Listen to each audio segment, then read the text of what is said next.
Nous avons abordé hier, dans notre café philo McDo du samedi au dimanche, la question, entre autres, des choses qu'il ne faut pas savoir. Contrairement à ce qu'on croit, dans une société, il est parfois plus important de ne pas savoir que de savoir.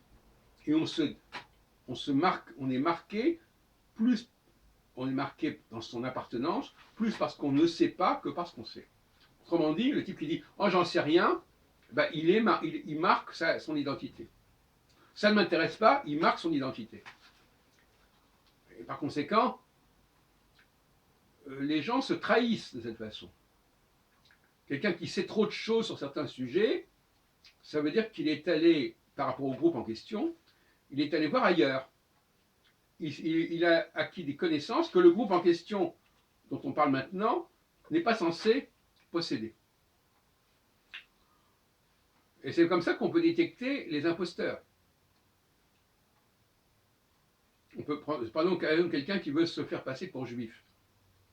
Eh bien, si on s'aperçoit qu'il sait trop de choses sur les chrétiens, il connaît trop bien les évangiles, ça voudrait dire qu'il est passé par là, ou même qu'il vient de là, de ce milieu.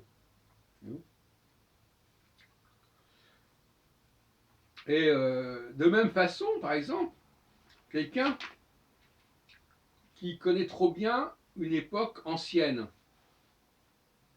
Par exemple, si vous parlez aujourd'hui, vous dites, voilà, aujourd'hui, avant 68, je faisais ceci ou cela, bah, ça veut dire que vous étiez déjà en vie en 68. Et pour des gens qui ont 20 ans ou 30 ans de moins que vous, ça la fout mal quelque part. On voit bien que vous n'avez pas les mêmes références. Eux, ils ne connaissent pas bien. Mais le fait de ne pas connaître bien, c'est identitaire, c'est normal. Et ceux qui connaissent trop bien, ben, ça veut dire qu'ils appartiennent à un autre milieu. Donc l'ignorance est souvent une protection. Je l'ai souvent dit, dans une société, moins on connaît de choses, mieux ça vaut.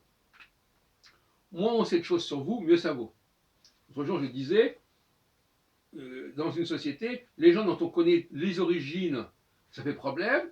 Les gens dont on ne connaît pas les origines, ce sont des bons Français et à qui on ne peut rien reprocher.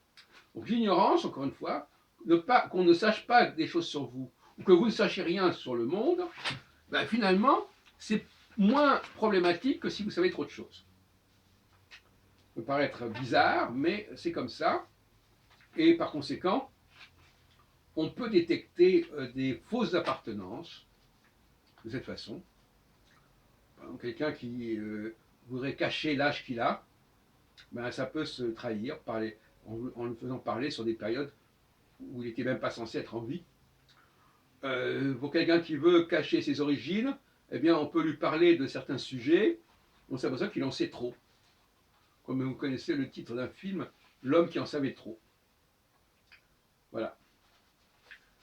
Et on se trahit, et on se distingue, on se fait remarquer, non pas tant par les choses que l'on ignore, mais par les choses que l'on connaît, et qu'on ne devrait pas connaître.